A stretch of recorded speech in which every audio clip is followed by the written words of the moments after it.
கண்டினியூஸாக போகிற மாதிரி இருக்குது. நாங்கள் இன்னொரு முறையில் சேவ் பார்ப்போம்.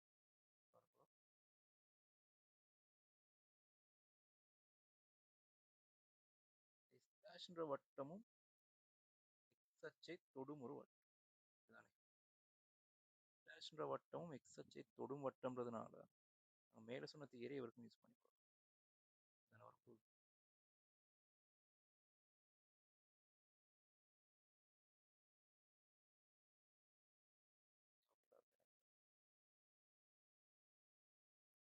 இப்படி சார்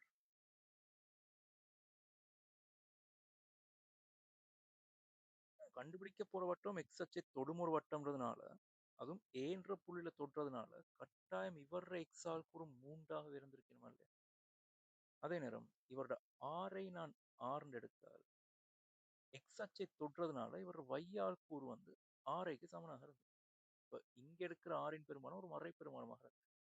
எக்ஸ் அச்சு கீழே தானே எங்களோட மையம் வந்திருக்கு. ஏன்ற புள்ளியிலேயே எங்களுக்கு இவரை தொடுறதுனால எக்ஸ் அச்சை தொடுறதுனால கட்டாயம் இந்த வட்டத்திலையும் எக்ஸால் கூறு மூண்டா மையத்தின் எக்ஸால் கூறு மூண்டா தான் இருந்திருக்கு. அதே மாதிரி வையால் கூறு ஆரைக்கு சமனாக இருந்திருக்கு. இப்போ இதுகளை பயன்படுத்தி நான் ஆரை கண்டுபிடிச்சா பாருங்க. என்ன சொல்லும் இந்த 2 புள்ளிகளையும் பயன்படுத்தி நான் ஆறுக்கு ஒரு கோவை எழுதினால் ஆர் வர்க்கம் சமன் 3 சக 1 முழுவதின் வர்க்கம் சக ஆர் சக 2 முழுவதின் வர்க்கம். அதாவது இந்த 2 புள்ளிக்கும் இடைப்பட்ட தூரம் ஆறுக்கு சமனாக இருந்தது. ஆர் வர்க்கம் சமன் 4 16 ஆர் வர்க்கம் சக 4 6 சக 4 என்ற மாதிரி ஆர் வர்க்கம் கேன்சல் ஆகி போக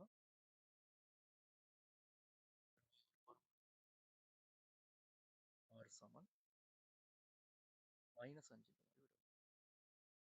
ஆர் சமன் -5 இவர் மையத்தினால் கூறு நான் கண்டுபிடிக்க போற எஸ் டேஷின் மையம் 3, -5 ஆகும். ஆரை 5 அலகுகளாகும். ஆரை மைனஸ்ல வரையலாது. அப்போ எஸ் டேஷின் சமன்பாடு இப்படி வரும். எக்ஸ் -3 முழுவதின் வர்க்கம் y + 5 முழுவதின் வர்க்கம் சமன் 5 வர்க்கம். சின்ன சமன்பாடு தேவைப்பட்டால் விரிவு எழுதிக்கோங்க. எக்ஸ் வர்க்கம் சக y வர்க்கம் சக rx சக 10y சக இங்க ஒரு 25 இங்க ஒரு 25 கேன்சல் சக 9 சமன் சமன்பாடு.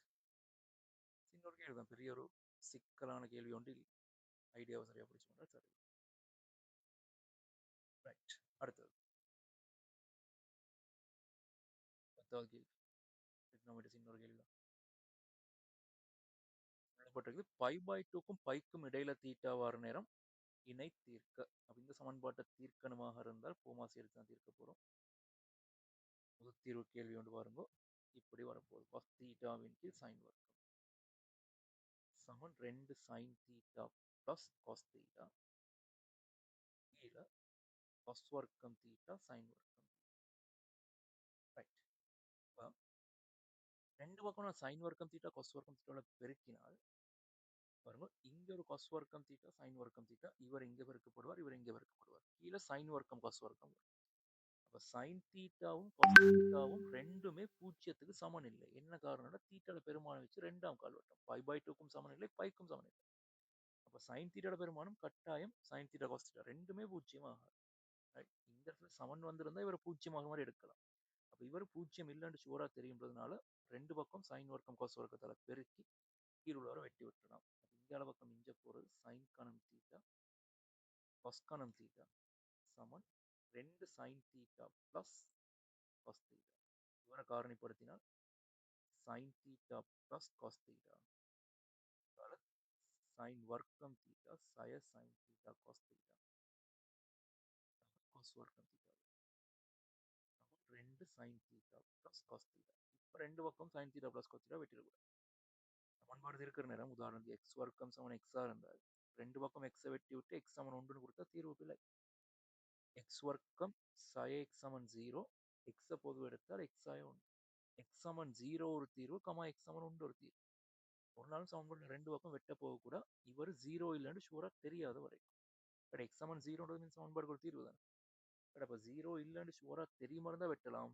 சைன் தீட்டாவையும் காஸ் தீட்டாவையும் கூட்டி 0 வர்றதுக்கும் வாய்ப்பு இருக்குது. இங்க அளவுக்கும் சைன் தீட்டா பிளஸ் காஸ் தீட்டாவையும் இவரையும் வெட்டக்கூடாது. இவர் இங்க அளவு தூக்கிட்டு வந்து நான் சைன் தீட்டா பிளஸ் காஸ் தீட்டாவை பொது எடுத்தால் வரப்போற கோவை பாருங்க. இந்த சைன் வர்க்கம் தீட்டா பிளஸ் கொஸ் வர்க்கம் தீட்டானது ஒன்று. சய சைன் தீட்டா கொஸ் தீட்டா இது இங்கால வந்துடும் மைனஸ் 2 ஆகவே. ஆகவே வரப்போற கோவை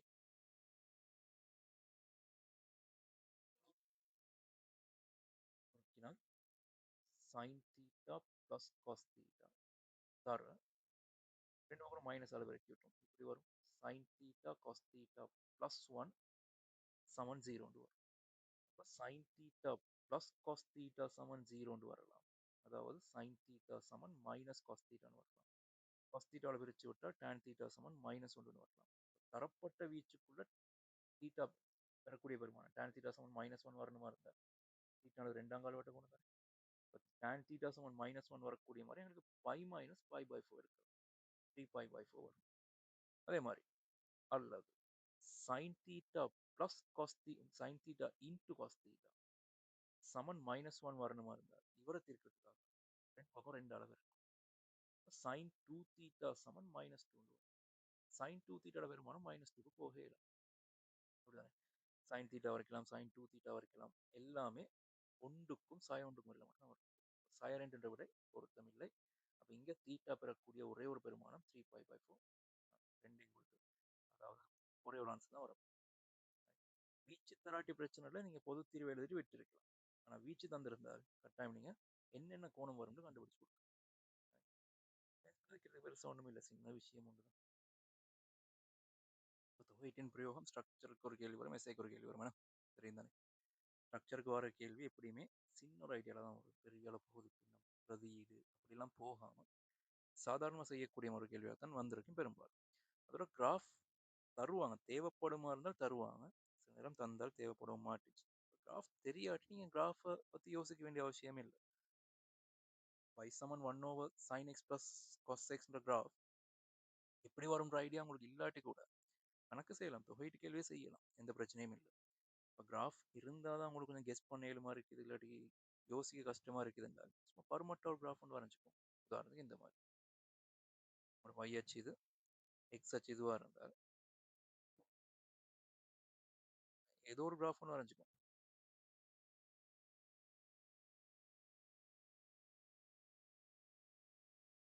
வலை இப்படி போகுதுன்னு வச்சுக்கோமே, ஜோரா பில இப்படி கிராஃப் வராது.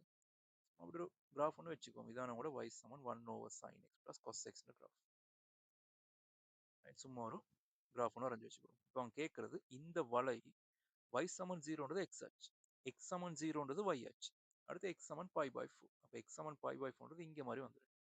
அப்போ இந்த பரப்பளவை பற்றி தான் கேட்குறான், இல்லாட்டி இந்த பிரதேசத்தை பற்றி தான் அவங்க கேட்கிறான். எனும் வலையினால் உள்ளடக்கப்படும் பிரதேசம் எக்ஸ் அச்சை பற்றி 2 பை ரேடியனால் சுழற்றப்படுகின்றது. திண்மத்தின் கனவளவு இதனை காட்டு. இந்த கிராஃப்ட வடிவம் தெரியாட்டி கூட ஒரு கணக்கு எந்த பிரச்சனையும் இல்லாமல் செஞ்சு முடிக்கலாம். ரைட். அப்போ இந்த கிராஃப்ட வடிவம் தெரியாமல் நான் கணக்கு செய்ய போறோம். இந்த கிராஃப் நான் சும்மா இப்படி எடுக்க போறேன். இப்போ இந்த பரப்பளவை நீங்க ஒரு 2 பை ரேடியன் சுழற்றி எடுக்கிற நேரம் உருவாகிற திண்மத்தின் கனவளவு வீக்கான சமன்பாடு இப்படித்தான் வரும். பை ஒரு சிறிய கனவளவு எடுக்கிற நேரம் வட்ட தட்டாக வரும். அப்போ ஒரு கனவளவுக்கான சமன்பாடு பை ஆர் வர்க்கம் டிஎக்ஸ் ஆக வரும். இங்க ஆர்ன்றது y வர்க்கமாக வரும். அப்போ பை y வர்க்கம் டிஎக்ஸ் தியரியில பார்த்துருப்போம். இது ஒரு சிறிய கீழத்துக்கான கனவளவு. மொத்த கனவளவு கண்டுபிடிக்கணுமா இருந்தால் 0 இருந்து பை பை 4 வரைக்கும் இந்த மாதிரி சின்ன சின்ன கனவளவு எல்லாத்தையும் கூட்டி எடுக்க. அப்போ தொடர்ச்சியான கூட்டல் தொகையீட்டுக்குள்ள வரும். உங்களுக்கு தெரியும், மொத்தமான கனவளவு கண்டுபிடிக்க v சமன் பை y வர்க்கம் டிஎக்ஸ். நீங்க 0 இருந்து பை பை 4 வரைக்கும் தொகையீட்டு எடுத்தீங்கன்னா சார்.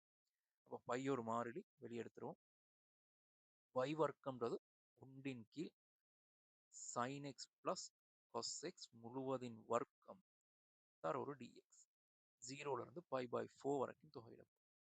ரைட். அப்போ வீக்கான சமன்பாடு பை. இவரை நீங்க 2-3 வழிகளில் தொகையிடலாம். நான் ஒரு வழி சொல்றேன் பாருங்க.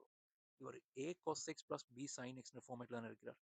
அப்போ இவரை நான் ஒரு வர்க்கமூலம் 2 வெளியே எடுத்தால் வர்க்கமூலம் 2 வர்க்கத்துக்கு பிரக்கெட்டுக்கு வெளியே வர நேரம் 2ஆக வெளியே வரும். உள்ளுக்கு sin x cos pi by 4 cos x sin pi by 4. அப்படி இல்லாட்டி cos x cos pi by 4 plus sin x sin pi by 4 வந்துருக்கு. cos x cos pi by 4 minus sin x plus sin x sin π/4 முழுவதின் வர்க்கமாக வந்து அப்படிதானே? இதுல ஒரு வர்க்கமூலம் 2 வெளியே எடுத்தால் 1 கீழ் வர்க்கமூலம் 2 sin x 1 கீழ் வர்க்கமூலம் 2 cos x a cos x plus b sin x வடிவம். இப்போ π/2 0 to π/4 0 to π/4 1 கீழ் இவரை நீங்க போடலாம் cos x minus π/4. அப்போ வர்க்கப்படுத்தினால் cos வர்க்கம் x minus π/4 மாதிரி வரும் dx.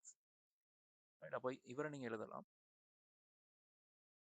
π/2 0 to π/4 வரைக்கும் sec வர்க்கம் x minus π/4 ஆக எழுதலாம். sec வர்க்கத்தின் தொகையிட உங்களுக்கு தெரியும் tan x ஆக இருக்க போகுதுன்னா அப்போ இவரை தொகையிட்டு வர உங்களோட கடைசி ஆன்சர். இதெல்லாம் கதைக்கிறதுக்கும் பெரிய அளவு விஷயங்கள் இல்லை. இதை விட கஷ்டமான கேள்வி நாங்கள் நிறைய கிளாஸ்ல செஞ்சிருக்கோம். ஒரு கடைசியா வர ஆன்சர் இப்படி வந்துருக்கு π/2 tan x minus π/4. ரைட். எங்க இருந்து எங்க வரைக்கும் 0ல இருந்து π/4 வரைக்கும். இப்போ π/2 அப்படியே வச்சுட்டு நான் எக்ஸுக்கு π/4 போட்டா பாருங்க tan 0 வரும். tan 0 மைனஸ் 0 போட்டால் tan minus π/4 வரும்.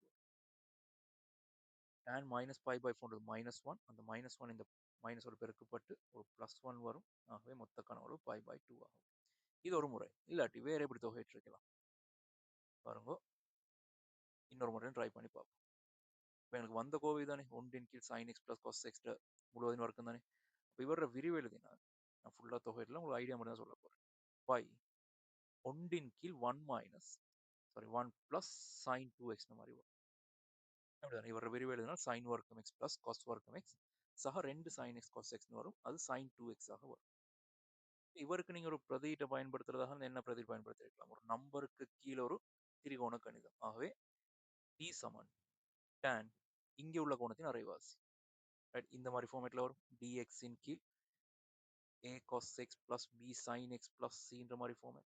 இப்போ இப்படி வரணும் நீங்க வைக்க வேண்டிய பிரதியீடு t சமன் tan இங்குள்ள கோணத்தின் அரைவாசி கோணம் tan x/2. இப்போ இப்படி வச்சீங்கன்னா cos xன்றது 1 minus tan வர்க்கம் x/2 sin xன்றது 2 tan x இன் கீழ் சாரி cos xன்றது 1 minus tan வர்க்கம் x/2 இன் கீழ் 1 plus tan வர்க்கம் x/2 sin xன்றது 2 tan x/2 இன் கீழ் 1 plus tan வர்க்கம் x/2. அது மாதிரி இவரை வகையிட்டா வர்றது dt சமன் sec வர்க்கம் x/2 into halfனு வரும். அதுக்கேற்ற மாதிரி நீங்க இந்த தொகைகளை செஞ்சிருப்போம். அப்ப இந்த பிரதியீட்டை பயன்படுத்தியும் கணக்கு செய்யலாம். பிரதியீடு இல்லாமலும் இப்படியும் செஞ்சு கொண்டு போகலாம். ரைட். அப்போ 1 கீழ் sin x plus cos x முழுவதின் வர்க்கம்ன்றத நீங்க இந்த முறைப்படியும் தொகையிட்டு எடுக்கலாம். a cos x plus b sin x plus cன்ற மாதிரி ஃபார்மேட்ல வர நேரம் t சமன் tan x/2 பிரதியீட்டை பயன்படுத்தலாம். இப்போ மேலையும் திரிகோண கணிதம் p cos x q sin x கீழே a cos x b sin x இப்படி வருதுன்னு வச்சுக்கோம். இப்படி வர நேரம் உங்களுக்கு தெரியும் இந்த p cos x plus q sin xன்றத என்ன எழுதுவோம் lambda தர கீழ் உள்ளவர் a cos x plus b sin x சக mu தர கீழ் உள்ளவர் வகையீடு a minus sin x plus b cos x மாதிரி எழுதி lambda mu கண்டுபிடிச்சு அதை பிரதியிட்டும் தொகையிட்டு எடுக்கலாம். தியரியை டீப்பா டிஸ்கஸ் பண்ற அளவுக்கு இல்லை, ஞாபகப்படுத்திக்கோங்க. படிச்ச விஷயங்களை ஞாபகப்படுத்தி எடுத்துக்கோங்க. ரைட். இப்போ 2π ரேடியன் சுழற்றினால் எவ்வளவு கனவுல வரும்னு கண்டுபிடிச்சு வச்சிருக்கேன். π/2 கனவுல வந்துருச்சு. ரைட். இது இப்படி கேட்டிருந்தா ஒரு π/2 ரேடியன் சுழற்ற நேரம் உருவாகிற கனவளவு எவ்வளவு? அப்ப 2π ரேடியன் சுழற்றினால் உங்களுக்கு v கனவளவு வருமாக இருந்தால் π/2 கோணம் சுழற்ற நேரம் பாருங்க உங்களுக்கு v/4 கனவளவு வரும். எப்பயுமே 2πக்கான மொத்த கனவுல கண்டுபிடிச்சிட்டு அதை நீங்க என்ன கோணம் கேட்குறாங்களோ அந்த விகிதமாக நீங்க எடுத்து அந்த அவ்வளவு ரேடியன் சுழற்றினா எவ்வளவு கனவு வரும்னு கண்டுபிடிச்சு கொள்ளணும். தொகையிட்டின் பிரயோகம் பரப்பளவு கனவளவு மாறி மாறி வர்றது. சில நேரம் ரெண்டும் சேர்ந்து வர்றது. நம்ம ரெண்டுக்கும் ரெடியா இருக்கணும். பரப்பளவுக்கான தொகைன்றது உதாரணத்துக்கு பரப்பளவுக்கான தொகை இந்த பரப்பளவு கண்டுபிடிக்கணுமா இருந்தால் வர்க்கப்படுத்துறதுல நேரடியாக தொகையிட்டு எடுக்கணும். 1 கீழ் sin x plus cos x dx மாதிரி கண்டிப்பா நேரடியாக தொகையிட்டு எடுத்தால் எனக்கு யார் வருவார்? பரப்பளவு வருவார். பையால பெருக்கி வர்க்கப்படுத்தி தொகையிட்ட கனவளவு வருவார். இவ்வளவுதான் தொகையிட்டின் பிரயோகம்.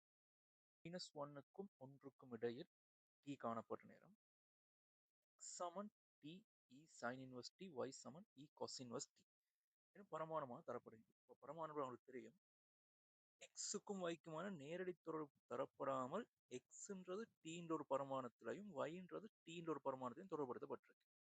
ரெண்டுமே டீல தொடர்புபடுத்தப்பட்ட சமன்பாடுகள்ன்றதுனால எக்ஸுக்கும் ஒய்க்கும் மறைமுகமாக ஒரு தொடர்பு ஒன்று இருக்கு. என்ன தொடர்புன்னு தெரியாது. ஆனா எக்ஸுக்கும் ஒய்க்கும் இது ஒரு மறைமுக தொடர்பு காணப்படும். இந்த பரமாண சமன்பாடுகளை எடுத்தாலும் நாங்க கிராஃப் வரைய போறது எக்ஸுக்கும் ஒய்க்கும் தான். சரிதானே? எக்ஸுக்கும் ஒய்க்கும் தான் கிராஃப் வரைஞ்சிடும்.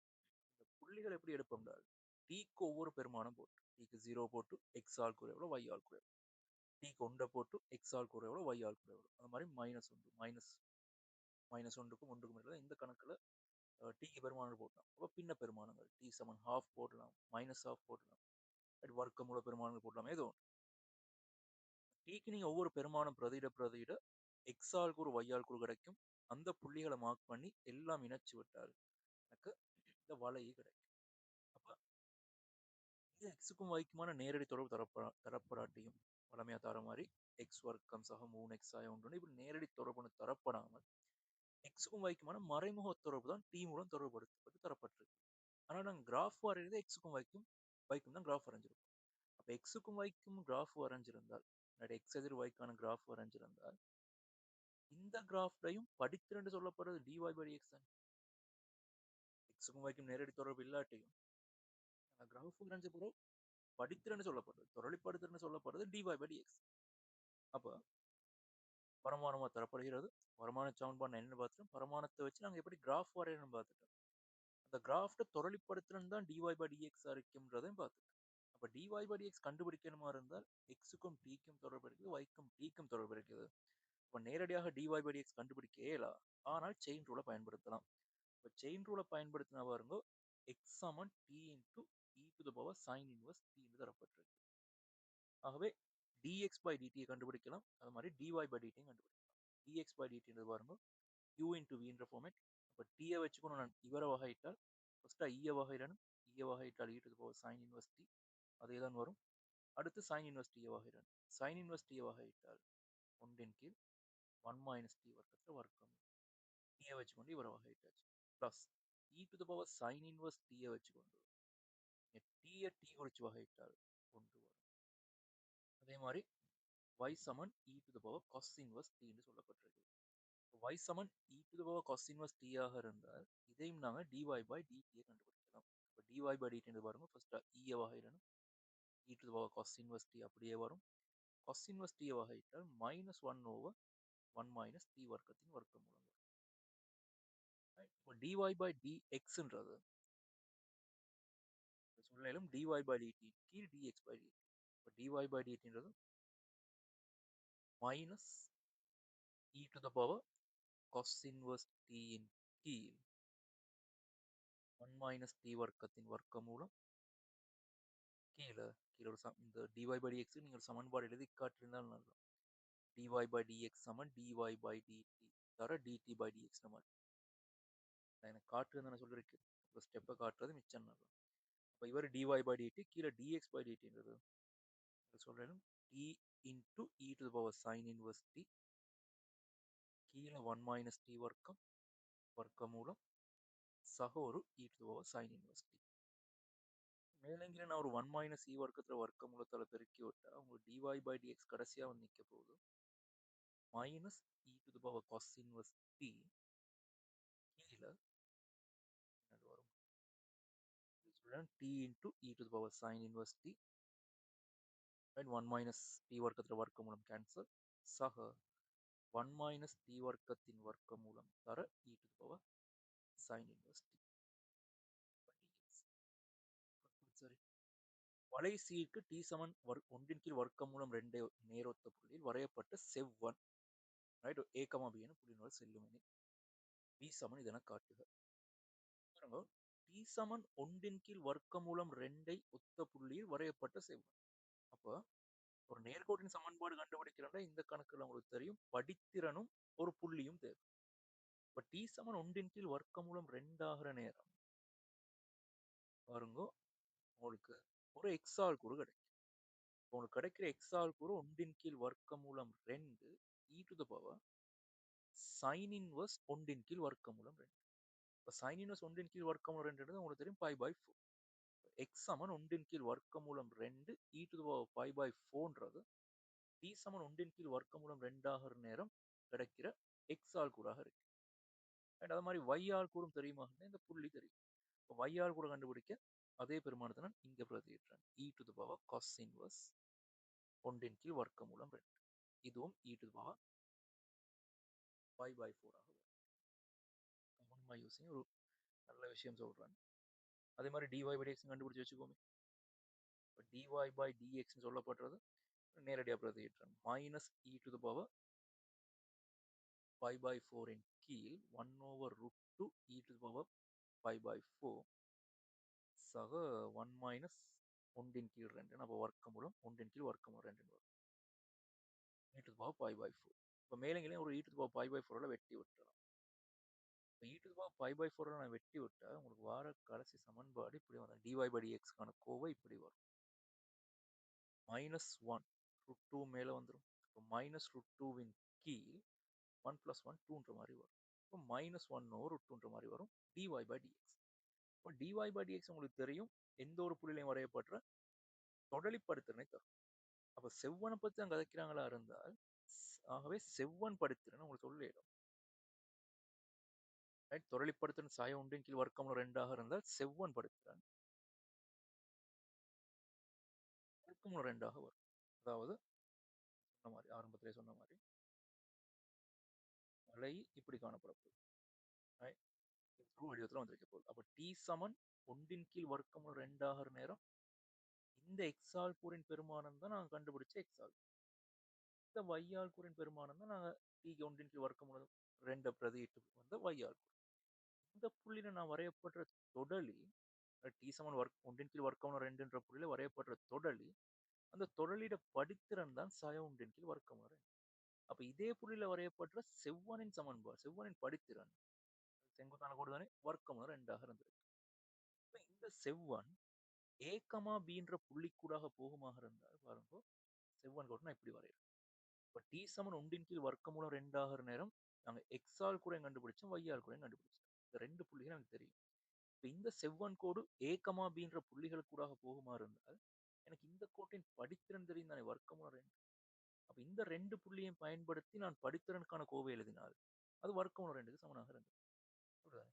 அப்ப எக்ஸால் கூட எங்களுக்கு தெரியும் 1 கீழ் வர்க்கமூலம் 2 e to the power pi by 4 right. 1 கீழ் வர்க்கமூலம் 2 e to the power pi by 4 minus e to the power pi by 4 y all கூறு கீழே a இன் கீழ் a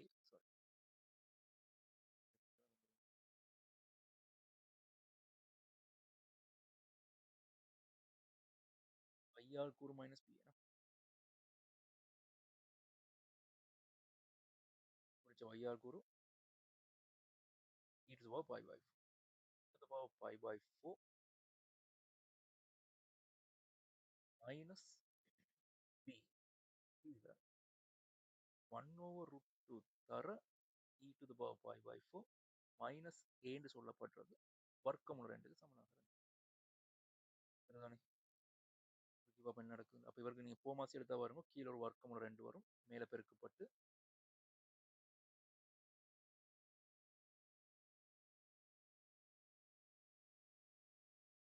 e to the power pi by 4 minus b கீழே e to the power pi by 4 minus வர்க்கமூலம் 2 a சமன் 1ன்ற மாதிரி வரும். வரைக்கும் என்ன பாருங்க e to the power pi by 4 minus b சமன் e to the power pi by 4 minus வர்க்கமூலம் 2 இவங்க 2 பேரும் கேன்சல் ஆகி போனா உங்களுக்கு வார விடை b சமன் வர்க்கமூலம் 2. செவ்வன் சமன்பாடு கண்டுபிடிக்க வேண்டிய அவசியம் இல்லை. ரைட். ஒரு வலை செவ்வனானது மீண்டும் வலையை சந்திக்கும் புள்ளி அப்படின்னு எதை சொன்னாலும் சரி நீங்க படித்திறன் வச்சு யோசிங்க. ரைட். இப்போ ஒரு செவ்வன் இந்த புள்ளியில வரையப்படுற தொடலியா இருக்கலாம் செவ்வனா இருக்கலாம் ஏதோ ஒன்று மீண்டும் வலையை வந்து சந்திக்கிறாரு சந்திக்கிற புள்ளி வலையிலையும் காணப்படுது அதே மாதிரி இந்த தொடரிலையும் காணப்படுது. நாங்க வகையிட்டு இந்த தொடலி படுத்திறன்னு கண்டுபிடிச்சு வச்சிருப்போம். செவ்வனுக்கும் இதே கதை தான் படித்திறன்னு கண்டுபிடிச்சு வச்சிருப்போம். இந்த வலை மீது காணப்படுற பரமாணு சமன்பாடு தந்திருப்பான். டி சமன் டின்ற சார்புல இது ஒரு பரமாணு சமன்பாடு தந்திருப்பான். அப்ப இந்த புள்ளியையும் அதே பரமாணு வடிவத்தில் எனக்கு கொடுக்க உதாரணத்துக்கு டி சமன் 1 கீழ் வர்க்கமூலம் 2 நேரம் இந்த புள்ளியை கண்டுபிடிக்கலாம். அப்ப இந்த புள்ளி மீண்டும் சந்திக்கிற புள்ளியும் எங்களுக்கு வலை மீது தானே காணப்படுது. அப்ப டீட ஏதோ ஒரு பெருமானத்துக்கு தானே இந்த புள்ளியும் கிடைச்சிருக்கு. கேபிட்டல் டீன்ற மாதிரி பெருமானத்தை பிரதியிட்டால் இந்த புள்ளி நாள் கூட capital T sine inverse capital T comma E to the power cos inverse capital T மாதிரி வரும். அப்போ கேபிட்டல் டீட பெருமானம் தெரியுமா இருந்தால் எனக்கு இந்த ஆள் கூட தெரியும், படித்திறன் தெரியும், இந்த புள்ளி தெரியும். அப்போ இவங்க ரெண்டு பேரையும் நான் தொடர்புபடுத்தி படித்திறனுக்கான கோவை எழுதி கேபிட்டல் டீயை கண்டுபிடிச்சால் எனக்கு மீண்டும் சந்திக்கிற புள்ளி யாருன்றதை கண்டுபிடிச்சு கொள்ளலாம். ரைட். ஆகவே செவ்வன் சமன்பாடு கேட்டா கண்டுபிடிங்க, தேவைப்பட்டா மட்டும் கண்டுபிடிங்க. எல்லா சந்தர்ப்பத்திலையும் காண வேண்டிய அவசியம் இல்லை. ஏழாவது கேள்வி அதே மாதிரி கேள்வி வருவோமே.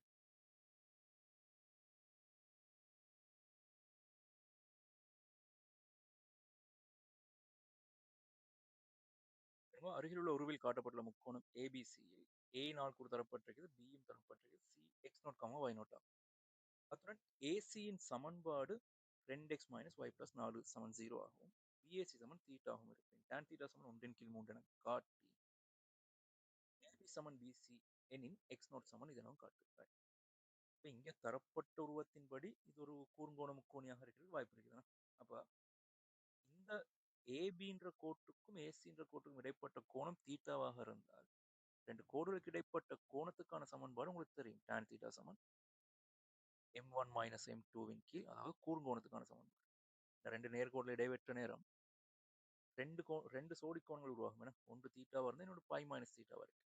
இவருக்கு tan எடுத்து விட்டா tan தீட்டாட பெருமானம் m இருந்தால் இவருக்கு வர கோணத்தின் tan பெருமானம் மைனஸ் m இருந்தது. அப்ப நீங்க பருமனை மட்டும் பார்த்தா இந்த கூர்ங்கோணம் கிடைச்சு.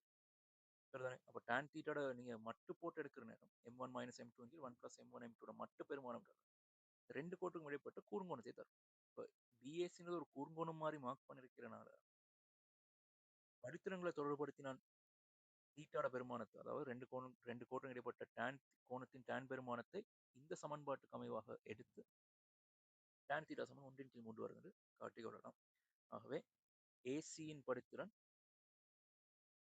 நேரடியாக சமன்பாட்டை வாட் சொல்லலாம் 2 வரும். அது மாதிரி ஏபியின் படித்திறன் எனக்கு கண்டுபிடிச்சு கொள்ளலாம் 5 மைனஸ் 0 கீழ் 3 மைனஸ் மைனஸ் 1ன்ற மாதிரி வரும். ஆகவே ரெண்டு பேருக்கும் இடைப்பட்ட கோணம் tan தீட்டாட பெருமானம் 2 மைனஸ் 1 கீழ் 1 பிளஸ் 2 தர 1ன்ற மாதிரி வரும். 1 கீழ் 3 ஆகும் என காட்டி ஏபி சமன் பிசி எனின் எக்ஸ் நோட் சமன் இதனும் ஒய் நோட் சமன் இதனும் காட்டுக. எக்ஸ் நோட் ஒய் நோட்னு ரெண்டு தெரியாக்கணியும் காணப்படுது. அந்த ரெண்டு தெரியாங்கணியும் கண்டுபிடிக்கும் ரெண்டு சமன்பாடு தேவைப்படும். கவனமான விஷயம் பாருங்க. ஏபின்ற கோடும் பிசின்ற கோடும் சமனா இருக்கிறனால, நீளங்கள் சமனா இருக்கிறனால கட்டாயம் இந்த கோடும் தீட்டாவா தான் இருந்து கோணங்கள் சமனா தானே வரும், எதிர்கோணங்கள் சமனாக வந்திருக்கு. tan தீட்டாட பெருமானம் 1/3 தெரியும். கவனமா யோசிங்க. 2x மைனஸ் ஒய் பிளஸ் 4ஓட தீட்டா கோணம் அமைக்கிற மாதிரி எனக்கு இப்படி ஒரு கோடு வரையலாம், இப்படி ஒரு கோடு வரையலாம். அப்படிதானே? அப்ப tan தீட்டாட மட்டு பெருமானம் 1/3 இருந்தால் ஒரு படித்திறன் எனக்கு 1/3 விட வந்திருந்தால் மற்றைய படத்துல எனக்கு மறை 1/3 விட வந்திருக்கணுமா இல்லையா? என்ற இதே கோணம் தானே வரப்போகுது. அதாவது இப்படி சொல்ல வர இந்த கோட்டோட தீட்டா கோணம் அமைக்கிற மாதிரி இப்படி யோசிப்போம். கோணம் தீட்டா கோணம் வருன்றது தெரியும். அப்ப இந்த கோட்டோட தீட்டா கோணம் அமைக்கக்கூடிய மாதிரி நான் ஒரு கோட்டின் படித்திறன் கண்டுபிடிக்கிறேன். 2 மைனஸ் எம்மின் கீழ் 1 பிளஸ் 2m மட்டு பெருமானம் சமன் 1/3 வரும்.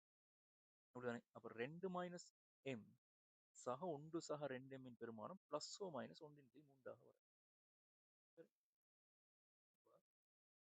வரக்கூடிய பெருமானம் இங்க மாறி சொல்றேன். tan தீட்டாவோட பெருமானம் தான் 1/3. அப்போ படித்திறன் மாறித்தான் வரும் பாருங்க. இப்போ பிளஸ் எடுத்தா ஒரு ஆன்சர் வரும், மைனஸ் எடுத்தா இன்னொரு ஆன்சர் வரும். இப்போ பிளஸ் எடுத்து வர ஆன்சர் வரும் 6 மைனஸ் 3m சமன் 1 சக 2. சுருக்கினால் 5m சமன் 5, m சமன் 1 வரும். அந்த m சமன் உண்டான கூடு தான் ஏபின்ற கோடு. இப்போ மைனஸ் எடுத்து வர மற்றைய பெருமானம் தான் இங்கால சரிவுல வர கோடாக இருந்திருக்கு. அப்படிதானே? இப்போ மைனஸ் எடுக்கிற நேரம் ஒரு வார கோவை 6 மைனஸ் 3m சமன் மைனஸ் 1 மைனஸ் 2 என்ற மாதிரி வரும். ஆகவே எம்மின் பெருமானம் 7 என்று வரும். சாரி, மறை 7 என்று வரும். எம்மின் பெருமானம் இல்லை பிளஸ் 7 ரைட். பெருமானம் பிளஸ் 7 என்று வரும். அப்போ பிசி கோட்டின் படித்திறன் 7ன்றது தெரியும். எக்ஸ் நோட் ஒய் நோட்னு ரெண்டு தெரியாக்கணிகள் காணப்படுது. அப்போ ரெண்டு சமன்பாடு எடுக்க. இப்போ பிசின்ற கோட்டின் படித்திறன் 7ன்றதுனால பி ஆல் குறையும் சி ஆல் குறையும் வச்சு சமப்படுத்தி எனக்கு ஒரு தொடர்படுத்தி எனக்கு ஒரு கோவை எழுதலாம். y நாட் மைனஸ் 5 கீழ் எக்ஸ் நாட் மைனஸ் 3 பெருமானம் 7 ஆகும். இவரை சுருக்கி எடுத்த வரும்போது y naught minus 5 7 X naught minus 21 மாதிரி வரும்.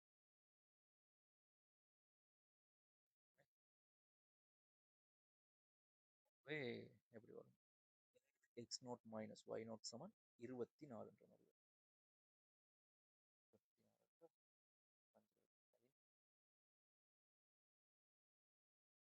24 16 வரும்.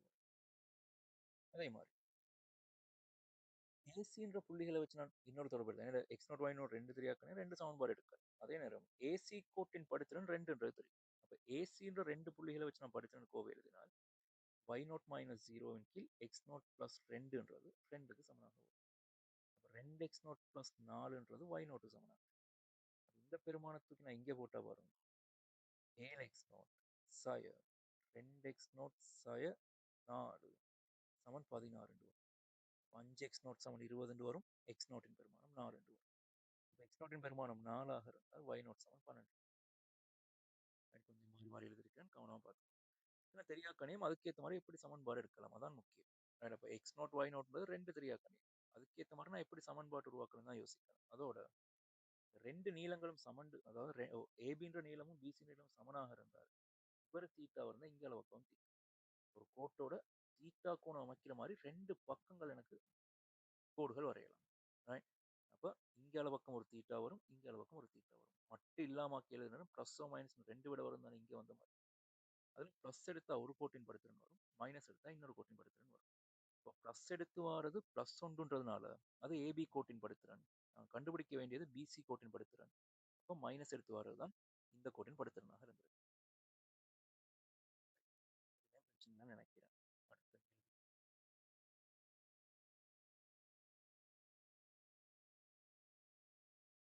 எஸ் சமன் எக்ஸ் வர்க்கம் சக y வர்க்கம் சய ஆர்எக்ஸ் சய 2y சக 9 எனும் வட்டமானது எக்ஸ் அச்சை தொடும் என காட்டி. ரைட். அப்ப எக்ஸ் அச்சை தொடும் வட்டமாக வரணுமா இருந்தால், ரைட், எக்ஸ் அச்சை தொடும் வட்டமாக வரணுமா இருந்தால் ஒரு மையத்தின் வையால் கூற ஆர்எக்ஸ் சமனாக இருக்கணும். அல்பா கமா ஆர்ன்ற மாதிரி வந்திருக்கு. அப்பதான் இங்க இருந்து இங்க வரைக்குமான தூரம் ஆர்எக்ஸ் சமனாக வரும். அது மாதிரி y அச்சை தொடும் வட்டமாக இருந்தால் இவரோட எக்ஸால் கூற ஆர்எக்ஸ் சமனாக வரும். இது நீங்க நேரடியாக எடுக்கக்கூடிய முடிவுகள் தான். y அச்சை தொடும் வட்டமா இருந்தால் எக்ஸால் கூட ஆரைக்கு சமனாக வந்திருக்கு. எக்ஸ் அச்சை தொடும் வட்டமா இருந்தால் y ஆல் கூட ஆரைக்கு சமனாக வந்திருக்கு. அது மாதிரி ரெண்டு அச்சுகளையும் தொடுமாக இருந்தால் மையத்தினால் கூறு ஆர் கமா ஆர்ன்ற மாதிரி ஃபார்மெட்ல வரும். நாங்க இப்ப உதாரணத்துக்கு எல்லாத்தையும் முதலாம் கால் வட்டத்தை எடுத்திருக்கோம். இது எந்த கால் வட்டத்திலையும் வரலாம். அப்ப ரெண்டு அச்சுகளையும் தொடும் வட்டமாக இருந்தால் ஒரு மையத்தினால் கூறு ஆர் மட்டு கமா ஆர் மட்டுன்ற மாதிரி வரும். ஆர் மட்டுன்றதை விட சாரி,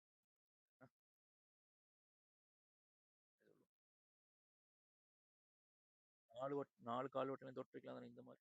ப்ளஸ்ஸோ மைனஸாக இருக்கும், ப்ளஸ்ஸோ மைனஸ் ஆடுற மாதிரி மையத்தினால் கூறு. அது மாதிரி இங்கே ரெண்டாம் கால் வட்டத்துல எக்ஸ் அச்சை தொடுமாக இருந்தால் சொல்லும் அல்ஃபா கமா மைனஸ் ஆடுற மாதிரி ஃபார்மெட்ல இருந்திருக்கு. அப்ப இங்கேயும் அல்ஃபா கமா பிளஸோ மைனஸ் ஆடுற மாதிரி இதோட மையத்தினால் கூறு வந்திருக்கு. அதே மாதிரி y அச்சை தொடும் வட்டமாக இருந்தால் பிளஸோ மைனஸ் ஆர் கமா பீட்டான்ற மாதிரி வந்திருக்கு. எப்படி ஆரையின் பருமன் எக்ஸ் ஆல் கூறுக்கு சமனாக இருந்தது. ஆரையின் பருமன் எக்ஸ் ஆல் கூறுக்கு சமனாக இருந்தது. சரிதானே? மாதிரி சொல்லிட்டேன். எக்ஸ் ஆல் கூறின் பருமன் ஆரைக்கு சமனாக வந்தது.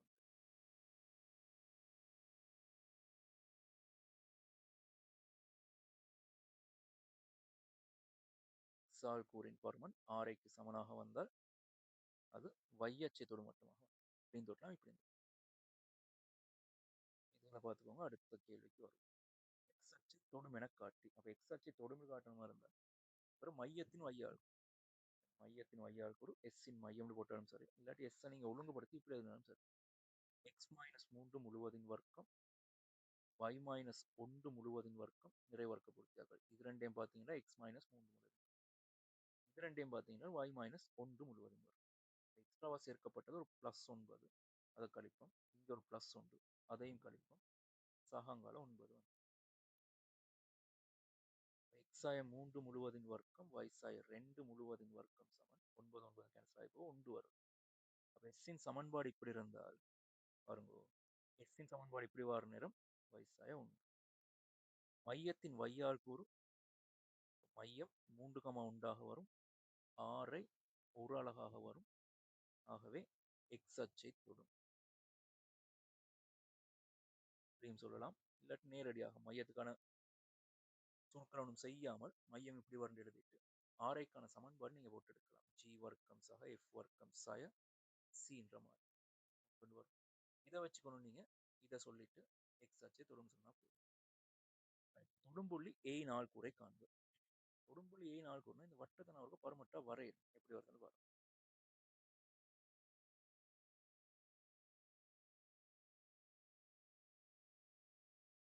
கிட்டத்தட்ட இப்படிதான் வந்து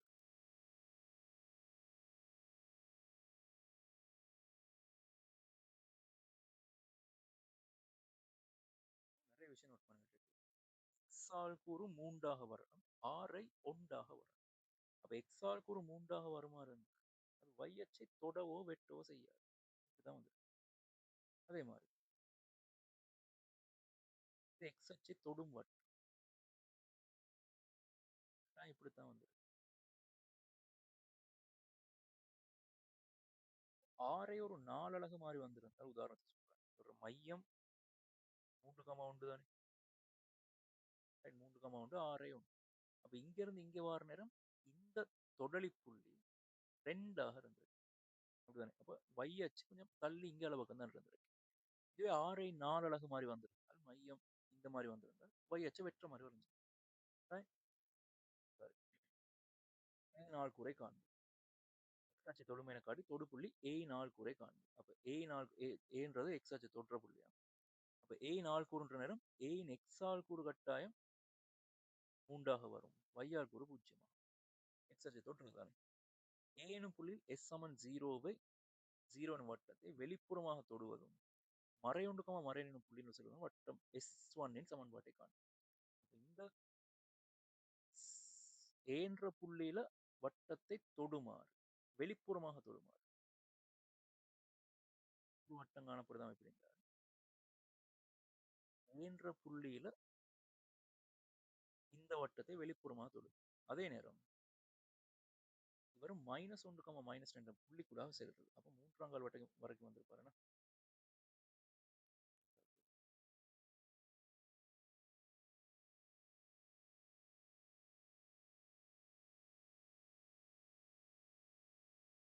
வட்டம் வரைஞ்சுக்கோங்க.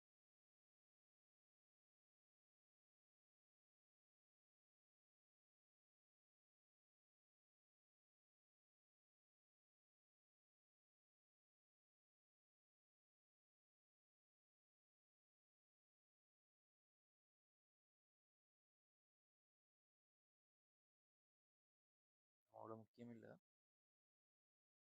வரைஞ்சோம்னா நல்ல மேடம்.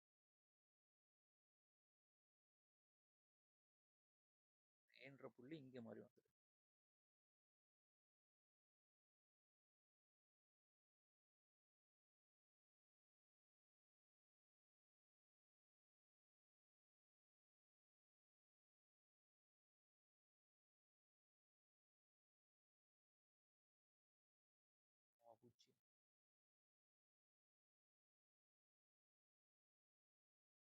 பூச்சி இந்த புள்ளியில வெளிப்புறமாக தொடுவதும் அதே நேரம் சய1, என்ற புள்ளி கூட சரி.